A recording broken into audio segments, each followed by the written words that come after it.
The Shooting Range. In this episode, pages of history, the American fighter that won the war. Challenge, big flying guns. And Metal Beasts, the Rooikat's little brother.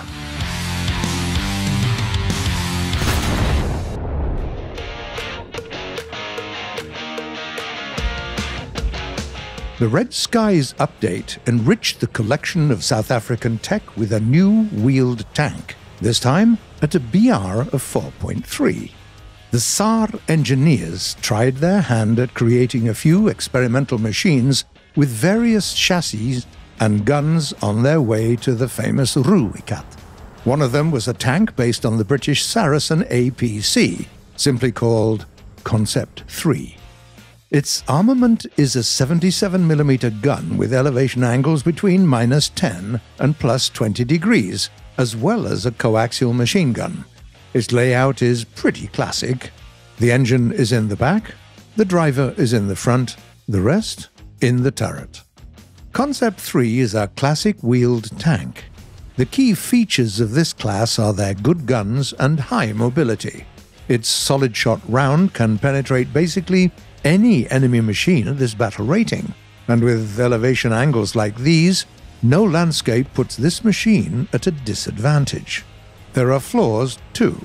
First, AP rounds have a weak beyond armor effect, worse than any APHE ones, so you might want to refresh your memory about the positions of the gunner and the ammo racks. Second, get ready for some rocking. And by that we mean no sharp shooting on the go, not having a blast. Third, the gun aim is slow, both vertically and horizontally.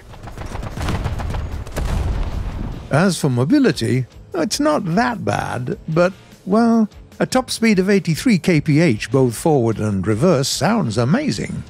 What matters more than the top speed, however, is acceleration. And here's where the South African engineers made a poor choice. It became obvious when you start driving off-road, meaning the only place you might achieve its top speed is a long asphalted road, and you don't want to expose your huge hull on one for so long. It's actually pretty tough to hide it anywhere in the front lines. How about armor, you might ask? What armor? We'll respond. There's hardly an area your enemies can't penetrate. So with all these pros and cons, how do you play this machine efficiently? We propose two main strategies: close combat support or long-distance landscape-based play. Option 1 is perfect for urban environments. Here, the size might actually become an advantage. For instance, you can actually fire from behind the back of a lower ally. As for option 2, remember one simple rule. When you see a line of enemies, shoot the trailing one. You'll want to avoid attention at all costs. And of course, remember to mark enemy machines with the active scouting ability. It improves both your karma and your allies' complexion.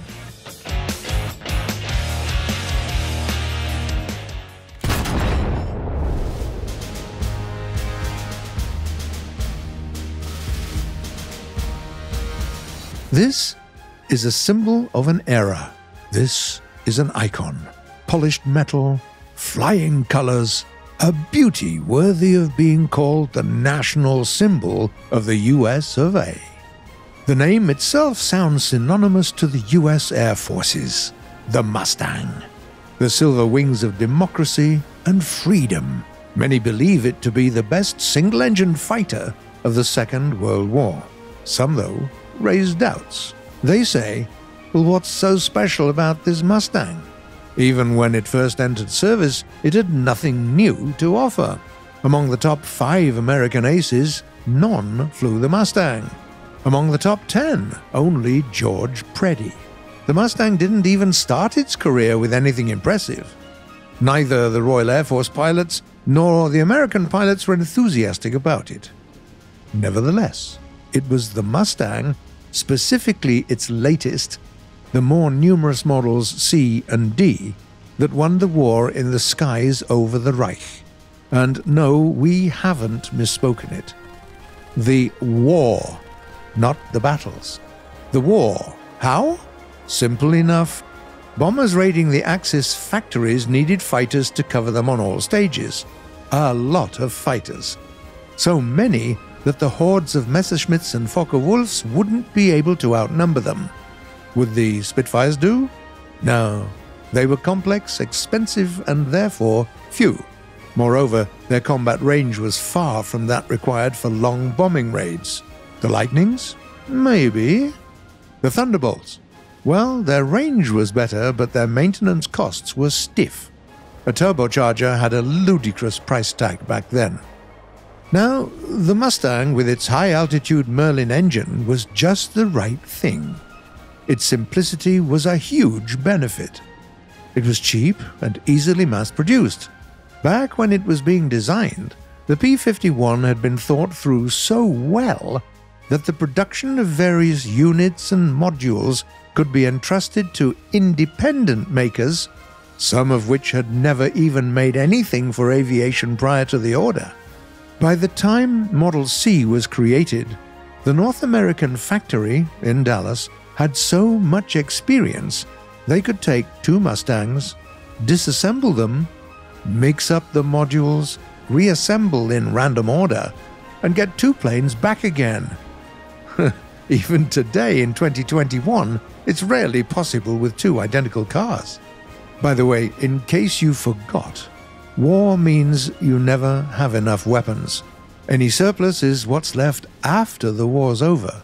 But by mid-1944, the North American factories were asked to slow down a bit, since they were making Mustangs faster than the Air Force could take them. Military air engineering never saw anything like it, neither before nor after the war. As for the fact that no combat records were set by Mustang pilots, well, they never had the task of setting any records in the number of enemy planes destroyed. Keeping them away from bombers was enough. Basically, the mission was to prevent the enemy from fulfilling their task. The Mustang convoys accompanying Allied bombers made it possible to obliterate the Nazi oil extracting and processing industry. They also helped annihilate the Reich's aircraft factories, power plants, transportation lines, and warehouses. Countless Luftwaffe fighters could not fly without gasoline, or simply hadn't been made thanks to them. Finally, the P-51 is simply stunning. Bright finished duraluminum, an exquisite aesthetic of smooth body lines and sharp angles of flat surfaces and prop blades, a bubble canopy, a perfect shape for perfect content.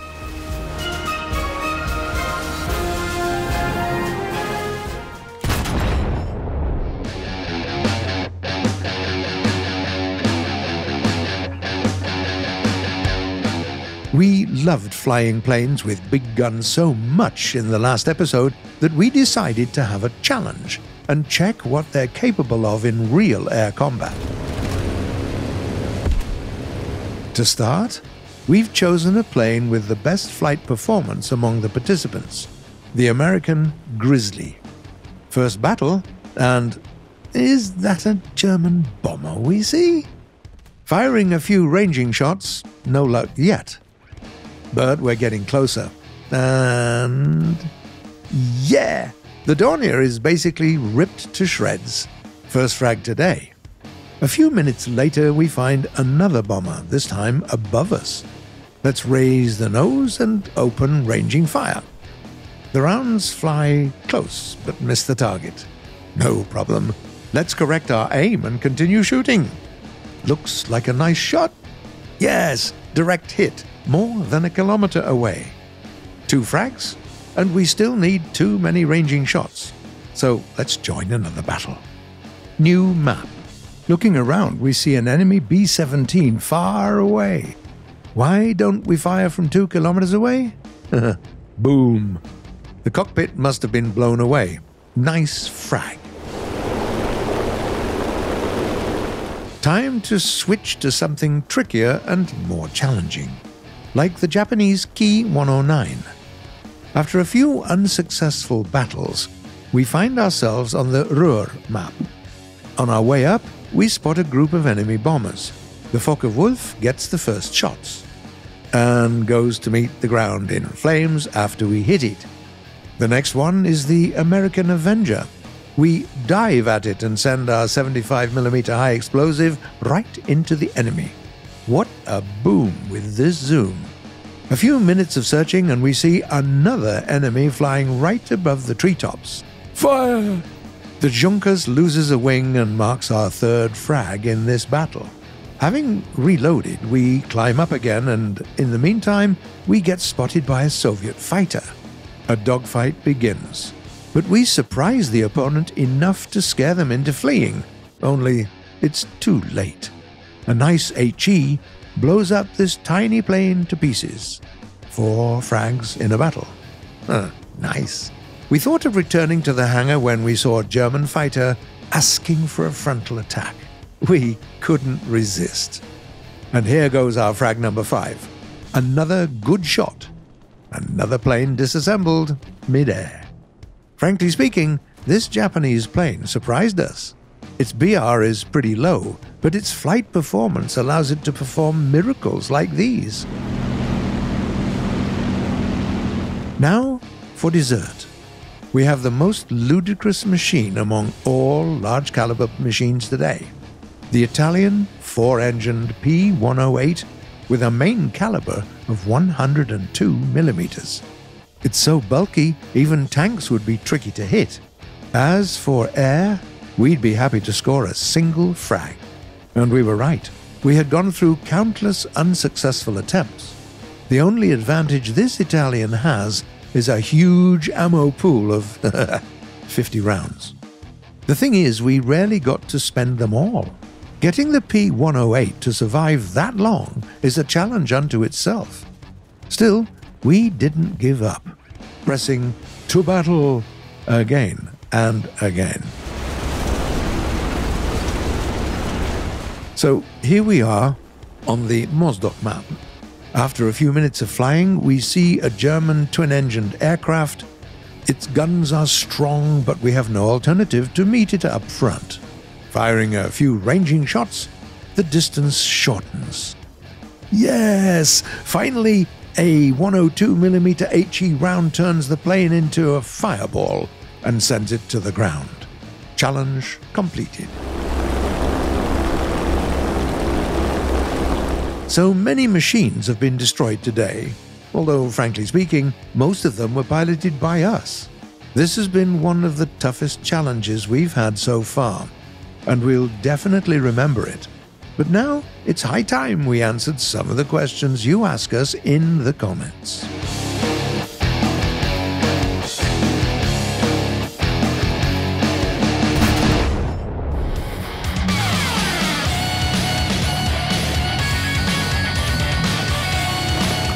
The first question was sent to us by a player called Alessandro Segantin.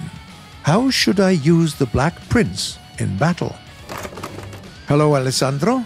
Take a central approach, get in the first line, and take some shots. Remember to use angling. If you do, your armor will be impenetrable for most enemies. Sunshine asks, if a plane that fired a radar homing missile gets destroyed before the missile actually hits, will it keep tracking the target? Hi, Sunshine. It's a rare situation, but the outcome is simple. When the onboard radar stops highlighting the target, the missile will lose it. Another question comes from Real Name. What's the best rank 1 and 2 French fighter aircraft? No premium, please. Hello, Real Name. Take a look at the D501 in rank 1. It has a 20mm cannon, which is rare for such a low BR. As for rank 2, try the VG-33. With some good guns and a nice flight performance, it's a great plane. Comrade O writes, does bombs have blast over pressure? Hi, Comrade O. Yes, Both bombs and missiles have it. That's it again for today.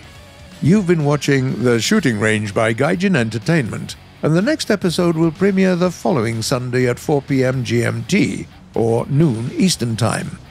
Subscribe, because I'm imploring you to, and click the bell if you don't want to miss our next videos, which I know you don't. Don't forget to have fun. Leave a like because you do, and please share your thoughts and comments, and you got it. See you next week.